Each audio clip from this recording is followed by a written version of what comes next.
एक समय की बात है। किसी नगर में एक साहूकार रहता था। उसके घर में धन की कोई कमी नहीं थी, लेकिन उसकी कोई संतान नहीं थी। इस कारण वह बहुत दुखी था।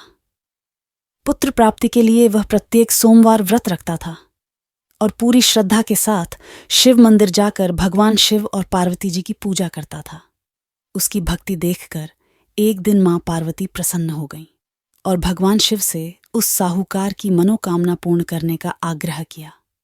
पार्वती जी की इच्छा सुनकर भगवान शिव ने कहा कि हे पार्वती, इस संसार में हर प्राणी को उसके कर्मों का फल मिलता है और जिसके भाग्य में जो हो उसे भोगना ही पेडीडी रहता है। लेकिन पार्वती जी ने साहूकार की भक्ति का मान रखने के लिए उसकी मनोकामना पूर्ण करने की इच्छा जताई। माता पार्वती के आग्रह पर शिवजी ने साहूकार को पुत्र प्राप्ति का वरदान तो दिया, लेकिन साथ ही यह भी कहा कि उसके बालक की आयु केवल 12 वर्ष होगी।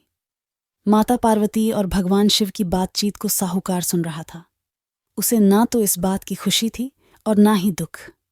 वह पहले की भांति शिवजी की पूजा करता रहा। कुछ समय के बाद साहूकार के घर एक पुत्र का जन्म हुआ। जब वह बालक 11 वर्ष का हुआ तो उसे पढ़ने के लिए काशी भेज दिया गया।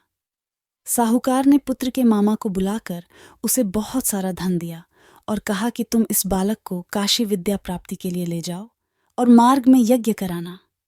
जहां भी यज्ञ कराओ वहां ब्राह्मणों को भोजन कराते और दक्षिणा देते हुए जाना। दोनों मामा भांजे इसी तरह यज्ञ कराते और ब्राह्मणों को दान दक्षिणा देते काशी की ओर चल पड़ी डीडी है। रात में एक नगर पडेढ़ा, जहां नगर के राजा की कन्या का विवाह था।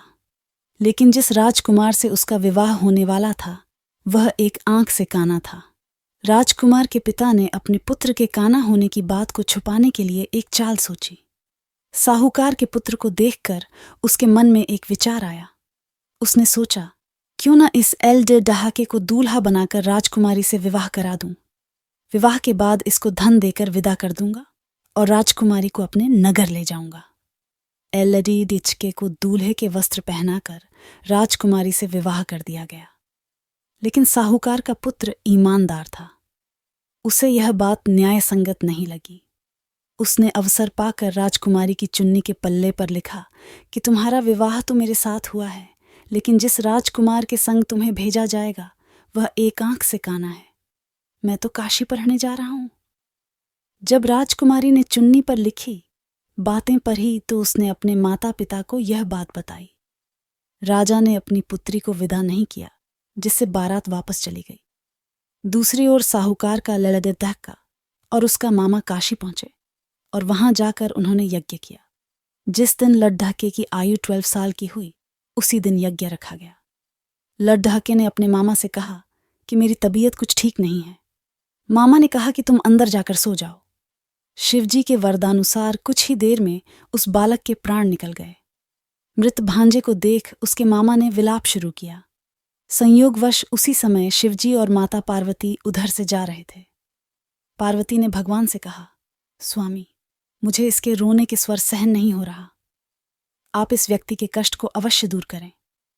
जब शिवजी मृत बालक के समीप गए तो वह बोले कि यह उसी साहूकार का पुत्र है जिसे मैंने 12 वर्ष की आयु का वरदान दिया। अब इसकी आयु पूरी हो चुकी है। लेकिन मातृभाव से विभोर माता पार्वती ने कहा कि हे महादेव, आप इस बालक को और आयु देने की कृपा करें, अन्यथा इसके वियोग में इसके माता पिता भी तड कर मर जाएंगे। माता पार्वती के आग्रह पर भगवान शिव ने उस एलडेडेचके को जीवित होने का वरदान दिया। शिवजी की कृपा से वह लल डैदा का जीवित हो गया। शिक्षा समाप्त करके लड़का मामा के साथ अपने नगर की ओर चल दिया। दोनों चलते हुए उसी नगर में पहुंचे जहां उसका विवाह हुआ था। उस नगर में भी उन्होंने यज्ञ का आयोजन किया।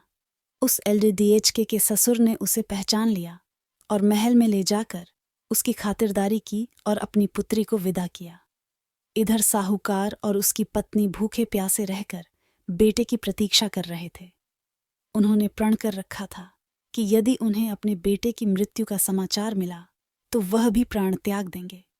परंतु अपने बेटे के जीवित होने का समाचार पाकर वह बेहद प्रसन्न हुए।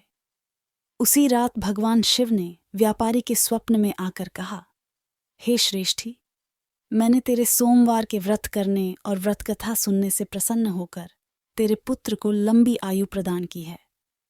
इसी प्रकार जो कोई सोमवार व्रत करता है या कथा सुनता और पढ़ाता है, उसके सभी दुख दूर होते हैं और समस्त मनोकामनाएं पूर्ण होती हैं।